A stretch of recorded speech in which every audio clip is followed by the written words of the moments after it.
for me, really, I just I hate all like the contracts, and I hate it's like you have to do this, and it's like Gamer girl Belle Delphine hit us all like a tidal wave and then disappeared nearly as quickly. Best known for bottling up and then selling her bathwater at $30 a pop, this 20-something model has a surreal and sultry persona that made her a fan favorite among the online community. Belle would regularly post lewd ahego face images over on Instagram and YouTube as a way to publicize her highly successful Patreon account, where she would post even more provocative material. And look, if you don't know what ahego means, I'd love to tell you, but this is generally a family show and I don't want to get demonetized, so if you just really gotta know, well then that's what Google is for, plus I'm sure somebody in the comment section will put you on game. Yeah. After earning hundreds of thousands of dollars from her Patreon account, a series of social media controversies would result in Belle abandoning the many platforms that made her famous, leaving her fans asking, where in the world is Belle Delphine? Well, today, in our newest episode of Where Are They Now, we have the answer to that question and more, so stay tuned.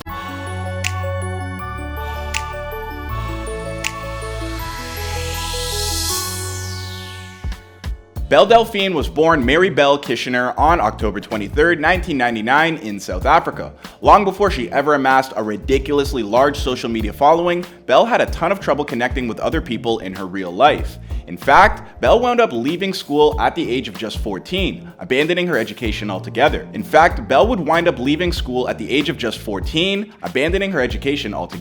Here's what happened. Belle moved to the UK at the age of 11, and then as a teenager, she switched high schools after feeling like a social outcast at her former alma mater. That's around the same time that she became an avid viewer of some anti-political correctness YouTubers like iDubbbz, who exposes and mocks other YouTubers on his series Content Cop. Belle also gravitated towards the parody character of Filthy Frank, which was an early creation of the musician Joji. Welcome to the rice fields, motherfucker. She felt an instant kinship with these personalities, largely because, much like her, they didn't fit the preconceived mold held by others on how people should behave in a polite society. They were always willing to speak their minds regardless of what others might think of them. Unfortunately, only a few days after switching schools, some of Belle's new classmates started combing through her social media feeds and posting screenshots of offensive jokes that Belle had posted in the style of her favorite YouTube comedians. These screenshots spread like wildfire, and the next morning, Belle woke up to text messages containing what she called hate after hate after hate. So obviously, man gets rude, innit? And like, man comes to man and be like, what are we saying, fam? You screw face me for, blood. Unable to bear showing herself at her new school, Belle simply dropped out and never returned. Speaking about this important moment in her life, Belle told Insider, "In some ways, it really propelled me more into the internet. When that happened and everyone in my hometown kind of turned against me, it really kind of made me turn against them. It really isolated me even more because I thought the internet was the only place people accepted me." Belle might have had difficulties connecting with people in real life, but she never had any such issues online. After ditching school, Belle moved into a house on her own at just 15 and then joined a bunch of online communities where she began establishing friendships with people from all over the world. A house at 15. Yeah, she's self-made. Take that, Kylie.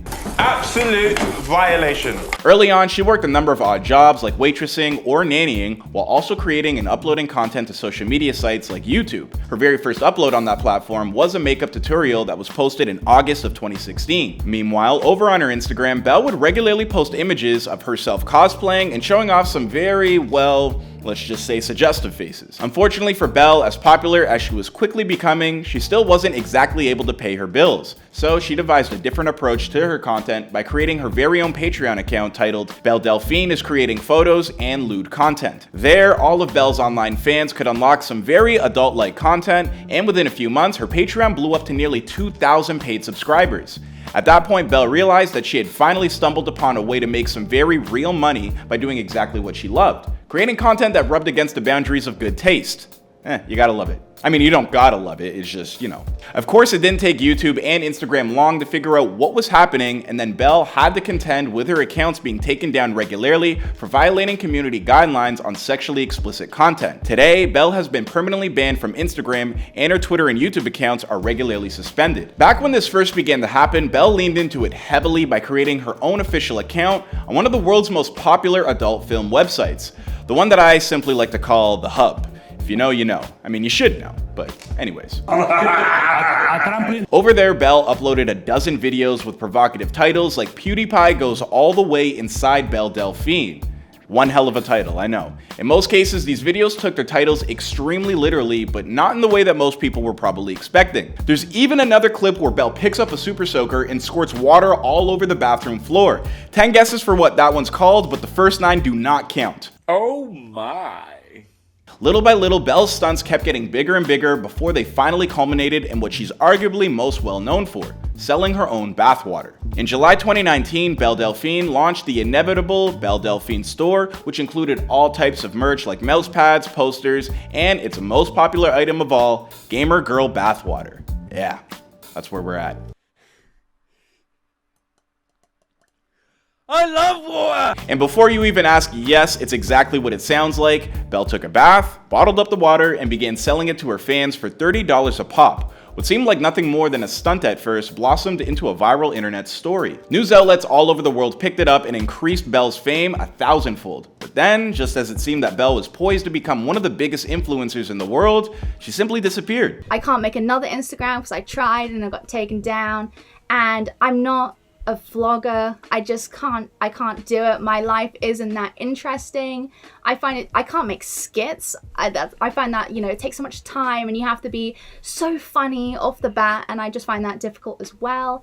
And I just didn't know what to do. So I was like, I'm just gonna quit. A few months later, she would reemerge with a story about being arrested for painting the phrase, "Give me my hamster," all over somebody's car.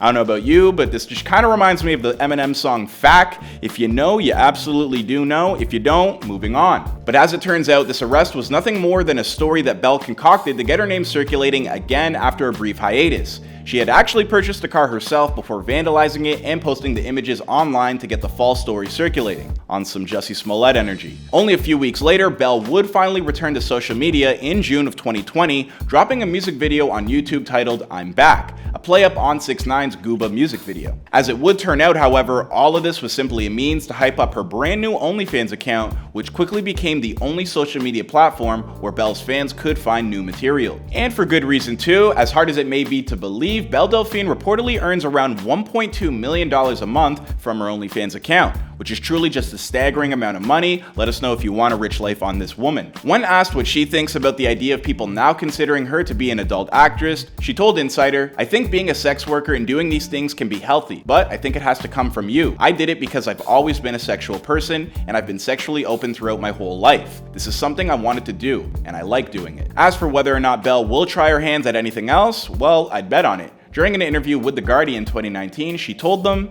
"I have a diary next to my bed full of crazy ideas. I'm not sure what will top this, but I'm looking forward to seeing what will come next." Let's back up here for a second though. You're telling me that Belle has something written down inside of that diary that will top selling her own bathwater and earning over $1 million a month in adult content? Well, this is something I just gotta see to believe. Yet again, Belle Delphine disappeared from the internet without a trace. So why exactly did she leave? Well, I personally think Belle got bored of the internet, made her millions, and decided it was time to cash out. She baited simps on the highest level while having a boyfriend the entire time she was Belle Delphine. Alright guys, that's gonna wrap up this look at the recent history of Belle Delphine. Please be sure to let us know your thoughts in the comment section down below. My name is Clyde, and I'll see you guys in another video.